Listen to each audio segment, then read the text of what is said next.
Spinoza did not see God as a ruler sitting above the world waiting to judge or reward. He saw God as the single deep ground in which everything rests. The word God for him names the whole of reality, the one thing that exists in itself and needs nothing else. The tree that leans over the river, the thought that wakes you in the morning, the hurt that makes your chest ache, the bright, slow turning of the stars. The laughter shared between friends and the quiet work of your hands are all faces of that one reality. They are not separate from it. They are ways the one thing shows itself. Imagine an ocean and its waves. Each wave has a shape and a speed and a small life of its own. For a moment it rises, it curls, it falls back. Yet each wave is never other than the ocean. You cannot pull a wave out and call it apart from that vast body of water. Spinoza asks us to see reality in the same way. Particular things are like waves. They are distinct in form, but they are not separate in being. When you touch a leaf, when you read a line in a book, when you feel shame or hope, you are touching a particular face of the whole. This image is meant to be both humbling and freeing. Humbling, because your private will is part of a far larger order. Freeing, because your life is not an accident floating in emptiness, but a real expression of a deep and ordered life. Spinoza chooses a precise word for this ground. He calls it substance. Substance is what exists in itself and needs nothing else to be. Many thinkers imagined many substances. Some made substance be mind, others made it matter.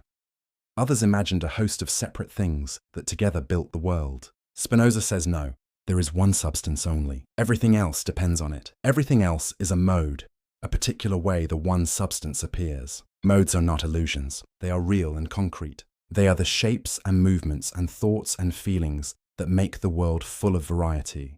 But modes do not stand alone. They are the forms that finite things take within the single being. This is not a remote metaphysical trick. It changes the way we locate ourselves. If you hold a leaf in your hand, that leaf is not something outside the fundamental reality. It is a mode of that reality. Your thought about the leaf is also a mode. So mind and matter are not two separate kingdoms locked in battle. They are two ways of describing how the one substance shows itself. Imagine hearing a single melody played on a violin and a flute. The music is not two separate things. It is a single tune appearing in different voices. Spinoza asks us to hear the world in that way. That has immediate consequences for our sense of separation and loneliness. We often imagine ourselves as private islands moving across a sea of separate things. We look at others and feel fundamentally different. Spinoza asks us to dissolve that image. You are distinct in form. You have your particular memories and pains and talents, yet you are not a separate being that floats apart from the rest. You are a particular expression of the one living reality. That is a different kind of belonging. It is not a belonging that erases difference. It is a belonging that recognizes difference without making it absolute. Spinoza also gives us a clear reason for saying there is only one substance. If anything truly exists in itself, then it must be self-sufficient. If two things existed independently in themselves, each would have to be bounded and complete without the other. But then each would exclude the other in some sense. For Spinoza, this is not possible. The very idea of two ultimate substances collapses into contradiction. The simpler, more natural, and more coherent picture is that there is a single self-contained reality from which all particular things derive. This is why he writes of God and nature as two names for the same ground. God or nature, the phrase is not meant to be clever. It is meant to remind us that what we call God and what we call nature are not two different spheres. They are the same ground described in two ways. Now think about the ordinary life of causes. When you push a door, the door opens. When you plant a seed, a plant grows if the conditions allow. For Spinoza, every event has a place in a causal web that traces back through other events. Nothing jumps free out of that web. Things happen because of many factors that meet and interact. That is part of what it means for the world to be a single substance. Modes follow from the nature of substance. They do not come from nowhere. They unfold because of the necessity of the whole. To put it simply, things are not random splashes on a blank page. They are parts of a pattern. This can sound hard. It can sound like saying we have no freedom. But Spinoza does not intend to make life cold. He intends to show that understanding the causes that move us gives us power. Think of a person who is angry without knowing why. They may feel compelled by a storm of emotion that seems to come from outside. If we look closely, we often find reasons: past injuries, present misunderstandings, patterns of thought that grow unchecked. When those reasons are named, the storm loses its strange authority. We can see how certain causes generate certain effects. We begin to act with knowledge rather than blind reaction. In this sense, necessity becomes a map. If we learn the geography of causes, we can move within it more gracefully. We do not escape cause. We learn how to work with it. This one-substance view also reshapes how we speak of God. For many, God is a being who stands outside the world and intervenes in it. Spinoza says that idea mistakes the place of God. God is not an external agent who looks at creation and moves parts like a chess master. God is the inner ground in which everything exists. To say God is the world is not to remove mystery. It is to deepen it. To see that even thought itself has its root in the same reality that makes the mountains stand is to face a profound wonder. The ordinary becomes sacred because it is the sight of the divine unfolding. The work of your hands, the taste of bread, the ache of grief, the rush of joy, the pattern of a storm, the silence after a long day, all of these are events in which the one substance expresses itself. There is also a change in how we think about cause and responsibility. If you see yourself as merely a small, isolated self with a will that floats free of the world, you might blame chance or fate or an angry God for your failures. If you see yourself as a mode within a web of causes, you look for reasons. You ask what made you act as you did. You look at the network of influences. You examine your habits and the ideas that shape you. That examination is not an evasion of responsibility. It is an honest route to responsibility. For when you understand the causes that produce your actions, you gain the ability to change them. You can better reweave the threads that make your choices. Spinoza does not deny individuality. He does not dissolve the person into a nameless mass. Modes are concrete and real. Your laugh is yours. Your memory is yours. Your grief is yours. Your small acts of kindness matter, yet the picture shifts. Instead of thinking of yourself as a solitary agent, you see yourself as a center of particular patterns that arise from the larger reality. That view helps in many practical ways. It reduces the vanity that inflates our sense of isolation. It tempers the despair that makes us think our life is meaningless noise. If your life is a genuine expression of the one substance, then it has a place in the order. It matters in a way that is different from simple singular fame. It matters as a real thread in a living web. This idea also changes how we approach truth. Spinoza insists that truth is not an ornament we add to life. Truth shows how things actually hang together. When we form clear and distinct ideas, we see the causes that bring things about. That clarity calms us. It is a kind of medicine for the passions. Unclear ideas let fear grow wild because they leave space for imagined threats to take root. Clear ideas shrink fear because they close the space where deception grows. This is a practical ethics of knowledge. It sees understanding as a route to emotional steadiness. There is a moral flavor to this metaphysical picture. If everything is a mode of the same substance, to harm another is to harm a part of the living whole. Even if Spinoza does not ground ethics in sentiment, the picture invites care. When you injure another, you are not attacking an isolated enemy. You are acting within one fabric. Your actions have consequences that loop back to you. That is one reason Spinoza values reason so highly. Reason reveals connections. It shows how acts affect the web of life. Acting from reason, therefore, tends to increase our power to live and to make the world more bearable. At the same time, Spinoza is careful to avoid sentimentalizing the ground he calls God. This God is not a benevolent parent who is personally moved by your small acts of piety. The one substance does not have human passions. It does not prefer one person to another in the way humans prefer. It does not need our praise. Yet this indifferent depth is not without dignity. To behold the order of nature invites reverence. The feeling is not fear but awe. You are humbled by the scale and steadiness of the world, and at the same time you are warmed by the knowledge that you belong to it. That belonging brings a certain quiet joy. It is not the loud joy of vanity. It is the calm joy of being in the right place.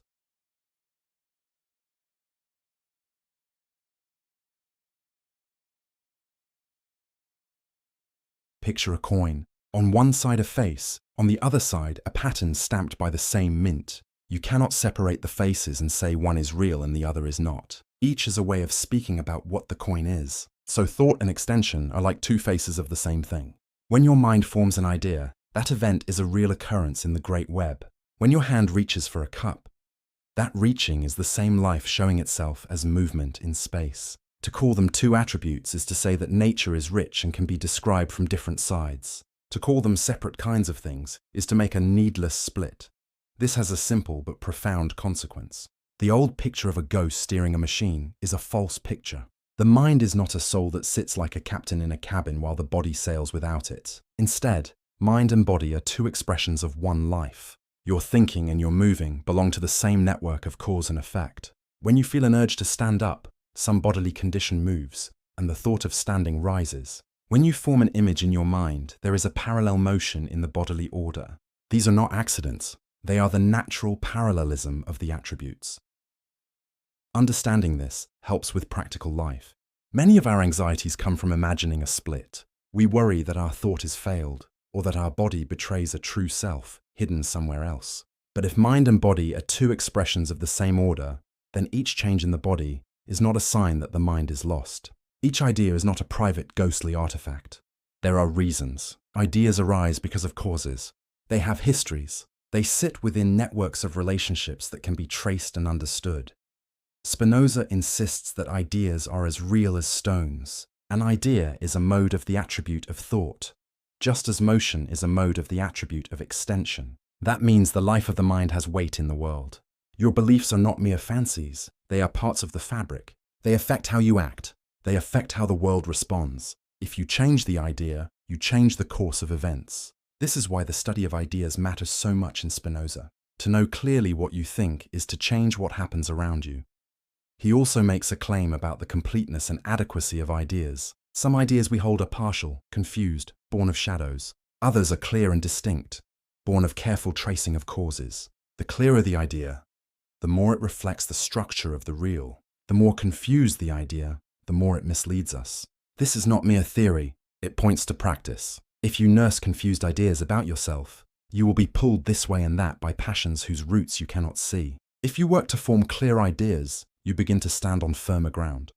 This is where education and self-inquiry come in. Spinoza shows that much of what drags us is not fate but habit and false belief. A jealous fear grows because of images we rehearse, because of memories that sting, because of expectations that whisper lies. By attending carefully to the causes of those images, by asking what memories shape them, by examining the stories we tell ourselves, we can begin to loosen their hold. This is a work anyone can do. It is the work of patience and honest observation. It is the work of seeing how mind and body cohere. The unity of thought and extension also reframes how we see social life. When ideas are real events in the world, then public beliefs shape public bodies. Laws, customs, and common opinions are not mere decorations. They are real causes that move people. If a society holds cruel ideas, bodies will be arranged to commit cruelty. If a society holds generous ideas, bodies will be arranged to give. The study of how ideas spread, how they attach to passions, how they form habits, is central to any project that hopes to change a culture. Spinoza does not leave this account at the level of abstract speech. He gives us concrete examples. Consider fear. Fear is not an empty mood. It is caused by particular images and expectations. It gives rise to bodily changes, quick breaths, clenched muscles, and narrowing of attention. Those bodily changes then feed back and create more fearful images. It becomes a loop. To break the loop, you trace it. Where did the image come from? What memory lights it? What wrong expectation is giving it fuel? Name the parts. Once named, the loop loses some of its force. The body relaxes, the mind widens, and clearer ideas reappear. Another example is desire. Desire often seems to pull like a blind rope. But desire too has causes. A desire for wealth may grow from early anxieties, from the sight of scarcity, from a habit that links self-worth to possessions. The more you trace the web of causes, the less the desire rules you purely by force. You begin to see that some desires lead to more power in life and others lead to less. Desire becomes manageable because you understand its origin and its trajectory. Spinoza recommends practices that build the life of clear ideas. One is the habit of reflection. At the end of a day, to sit and look back and ask why you acted as you did is not self-blame, it is study. Another is the habit of dialogue, not as a debate to win, but as a practice of testing ideas in the company of others. When you say a belief aloud and listen to how it sounds in another mind, you often find its holes. A third practice is the study of nature in quiet observation. Watching how a small plant opens to light reveals the steady causes that shape life. Watching the plant makes you see the order that also shapes your impulses. There is also a moral humility that grows from the unity of attributes. When you know that your thoughts and your body are both modes of the same substance, you see that others are not enemies to be crushed, but expressions of the same life. This does not mean you must accept evil. It means you refuse to treat human beings as mere obstacles. You begin to respond to others as beings whose ideas and bodies can change. You work to alter causes instead of simply punishing effects. That is a political as well as an ethical stance. The idea that mind and body are parallel expressions opens a special place for the study of reason. Reason is the faculty that forms clear ideas and traces causes. For Spinoza, reason is not an ornament. It is the tool that enlarges our power to live. The more reason governs us, the less we are tossed by passions. This is not to say reason erases feeling. It transforms it. A feeling guided by reason becomes a steady motive. Love guided by reason becomes a form of long-lasting care. Anger guided by reason becomes focused energy toward remedy. The passions are not enemies to banish. They are forces to be shaped. Spinoza also draws a line between different kinds of knowledge. There is knowledge that comes from the senses, knowledge that comes from reason that traces causes, and a highest knowledge that perceives things through their essential relations. Each step is more adequate and more liberating. Sensory knowledge is immediate but often confused. Reason builds connections and yields power. The highest knowledge brings a sense of unity with the order itself. This ascent in knowledge parallels an ascent in the soul. As your ideas become clearer, your life becomes calmer. Practical life under this view becomes a careful engineering of the self and of society. You do not conquer every impulse by force. You shift the causes that give the impulses strength. You build habits that favor clear thinking. You place yourself among people who nurture the same habits. You arrange your work, your home, and your mind so that false images have less purchase. In such a life, prayer becomes a practice of clearing the mind. Meditation shrinks the clutter of poor ideas. Study enlarges the map of causes. Action then follows from clarity. What follows from all this is a quiet revolution in how we care for others. To aid a friend is to alter the causes that make them suffer. To reform an institution is to change the ideas that structure it. Punishment as simple retaliation is a crude tool because it often fails to change the web of causes. Education, conversation, rearrangement of incentives, a patient attention to the roots of behavior are the more subtle instruments Spinoza would favor. His is a politics of causes more than a politics of commands. This is not naive optimism. Spinoza knows human stubbornness. He knows people cling to error for comfort. He knows institutions calcify, yet he offers a method and a hope. The method is to know more and to act from that knowledge. The hope is that clear ideas have weight. They move things slowly but persistently, and even in small movements there is real change. Keep this image in mind.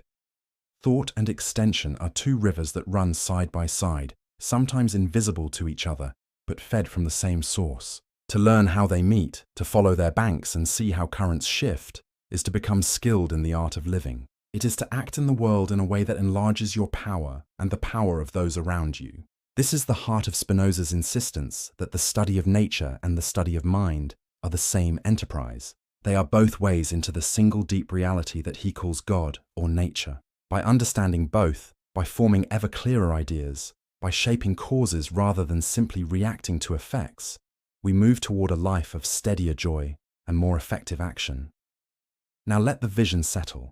The coin has its two faces. The river runs in two streams that come from one source. The work is to trace patterns, to heal loops, to choose habits that feed clarity. In the next movement, we will look closely at how necessity shapes our lives and what that means for the kind of freedom we can achieve.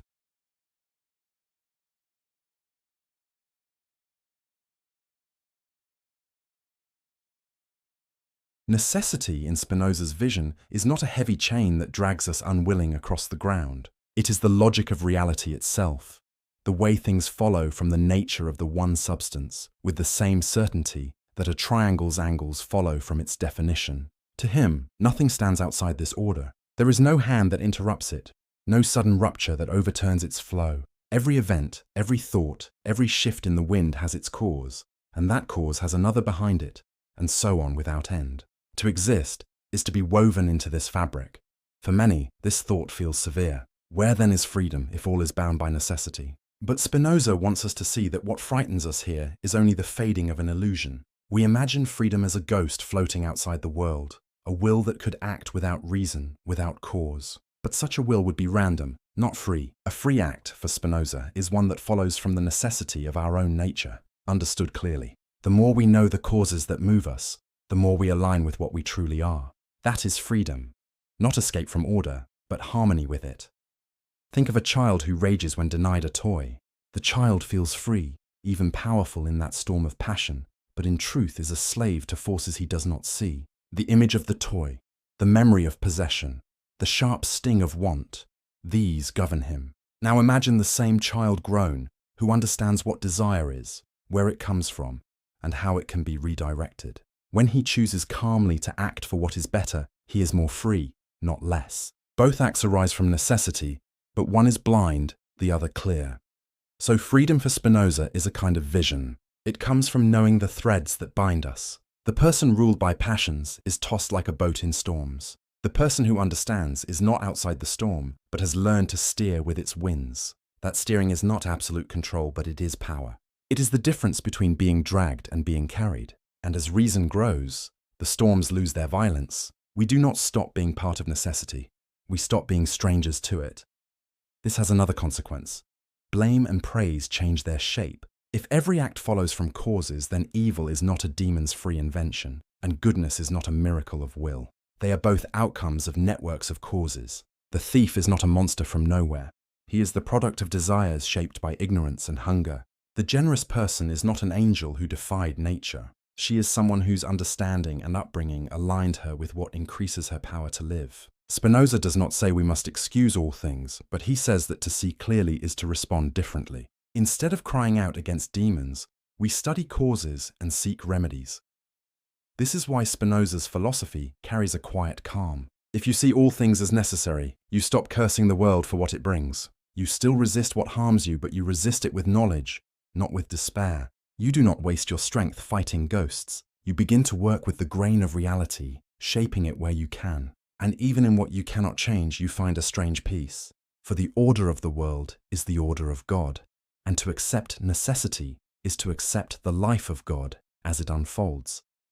In this vision, human dignity does not lie in breaking free from necessity, but in understanding it. When you see why you desire, when you see why you fear, when you see why the world moves as it does, you cease to be a pawn in a game you do not understand. You become a participant in the divine order. You live not as a frightened animal reacting to blows, but as a being who sees the pattern, and who, within that pattern, can choose well. And here lies a paradox that is no paradox at all. The more we accept necessity, the freer we become. For freedom is clarity, and clarity is love of the order itself. To live in necessity with understanding is to live in harmony with God.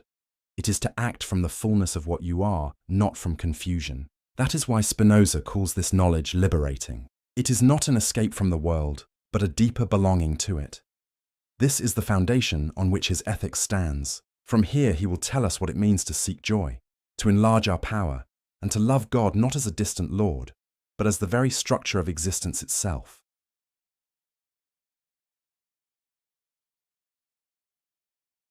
If all things move by necessity, then the question arises, what place is there for good and evil, for joy and sorrow, for hope and despair? Spinoza's answer is simple but unsettling. Good and evil are not fixed marks written into the universe by command.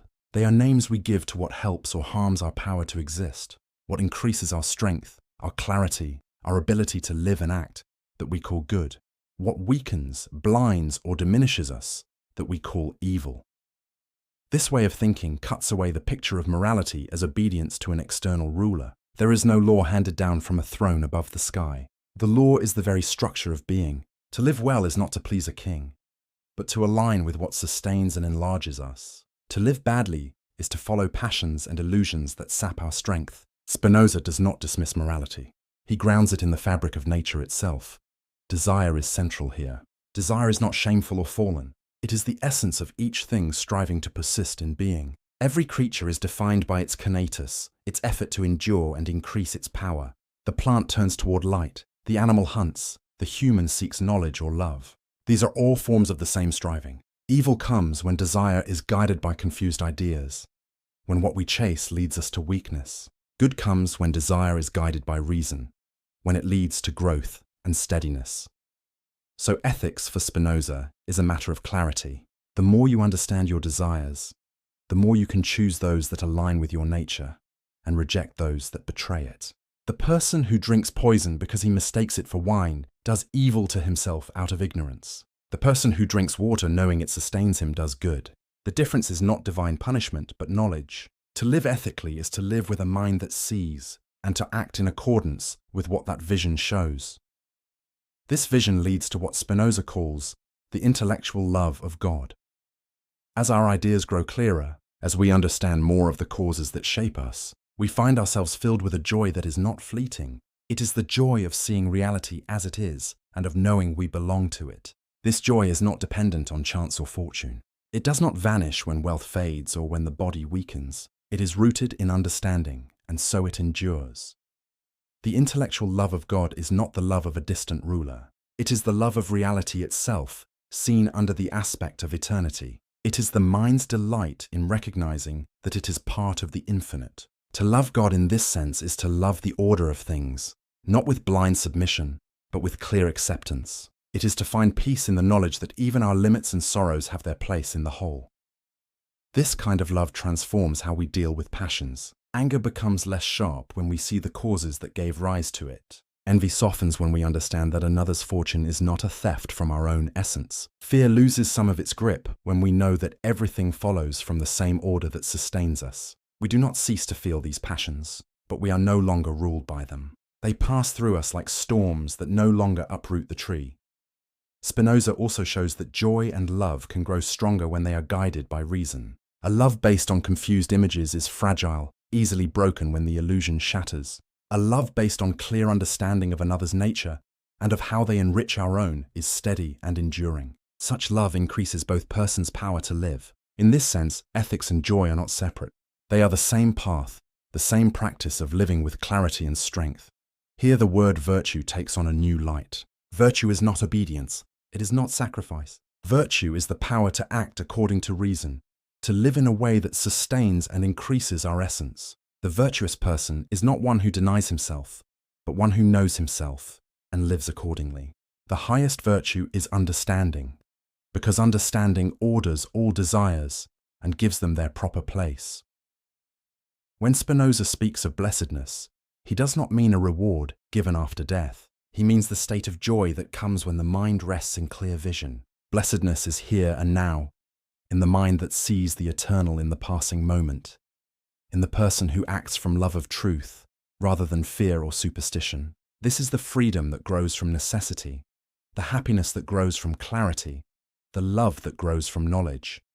And so the ethical life is not a matter of bending to commands. It is a matter of aligning with reality itself. It is a life of reason, of joy, of love that does not fade. It is a life that knows good and evil not as absolute powers, but as measures of how fully we live. In this, Spinoza gives us a morality that is both rigorous and liberating, both sober and full of hope. For it says that joy is not a gift to be begged for, but a practice to be cultivated, a natural flowering of the mind that understands.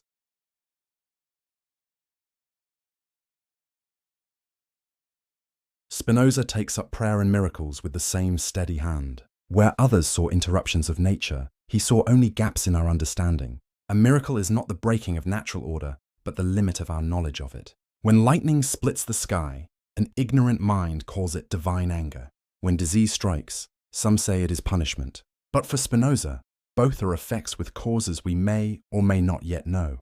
To call them miracles is to confess ignorance, not to describe truth. God does not step outside nature, for God is nature itself.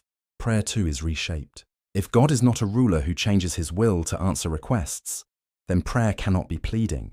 It cannot be a bargaining or a cry meant to bend the divine. True prayer becomes meditation. It becomes the turning of the mind toward what is eternal and clear. It is the discipline of aligning desire with reason, of quieting the confusion of passions, so that the order of reality shines more steadily. To pray is to remember that we are part of God, not to ask God to change what cannot be changed. This shift brings Spinoza's vision closer to daily life. It shows us how to live in practice. Life under his view is not lived in fear of punishment or in hope of reward beyond death. It is lived in the pursuit of clarity here and now. The rituals that matter are not sacrifices or ceremonies, but habits of thought and action. To read nature carefully, to reflect on our desires, to converse honestly, to cultivate steady love. These are the practices of Spinoza's religion, and it is a religion without superstition. For Spinoza, superstition is born from fear, from the restless human tendency to invent explanations where knowledge fails. We imagine gods who curse or favor, we invent demons, we weave stories that calm our anxiety. But superstition enslaves, because it binds us to images and fears that are not true. The antidote is knowledge. When we understand the causes of things, we no longer tremble at shadows. We find peace in what is real. Daily life shaped by this vision is humble. It does not promise an escape from sorrow. We will still lose what we love. We will still feel the sting of envy and the pang of grief. But even these, Spinoza says, can be borne with greater calm when we understand their causes. We see grief as the natural shadow of love, envy as the shadow of desire, fear as the shadow of our striving to endure. They are not curses but natural events. Knowing this, we are less their slaves. The work of living then becomes the work of cultivating joy. Joy, for Spinoza, is the increase of our power to be. Each time we form a clearer idea, each time we act with reason, each time we love in a way that enlarges both ourselves and others, we taste joy. These joys can be small and ordinary. The clear thought that resolves confusion, the quiet love of a friend that deepens over years, the simple contentment in seeing how nature unfolds. But in them lies the highest good. To love God, in this vision, is not to serve a master, but to rejoice in reality itself. It is to see eternity in the passing moment, to glimpse infinity in the smallest thing. When you watch the curve of a leaf or the fall of light across a room, and you feel in it the pulse of something vast, you are tasting what Spinoza calls the intellectual love of God. It is not ecstasy in the usual sense, but a steady, quiet bliss that deepens as knowledge deepens. This is why he says blessedness is not the reward of virtue, but virtue itself. To live well is not to earn happiness, but to dwell already in it. Virtue, clarity, joy, love, all are one and the same path, and that path is open to anyone who will look steadily, think clearly, and live with courage. At the end of his Ethics, Spinoza writes that all noble things are as difficult as they are rare. The life he describes is not easy. It asks for patience, for honesty, for labor of mind and heart, but it is noble, because it frees us from superstition and despair. It is rare, because few will take the trouble to look with such clarity. Yet it is possible. It lies not in miracles, not in distant promises, but in the life of reason and love that any person can practice. And so his vision closes with a paradox that is no paradox. To see God is to see nature, to see the order of things as they are, and to love them with clear joy. In that love lies freedom. In that freedom lies peace. And in that peace lies the only eternity we can know. To rest in the infinite life of which we are a part, now and always.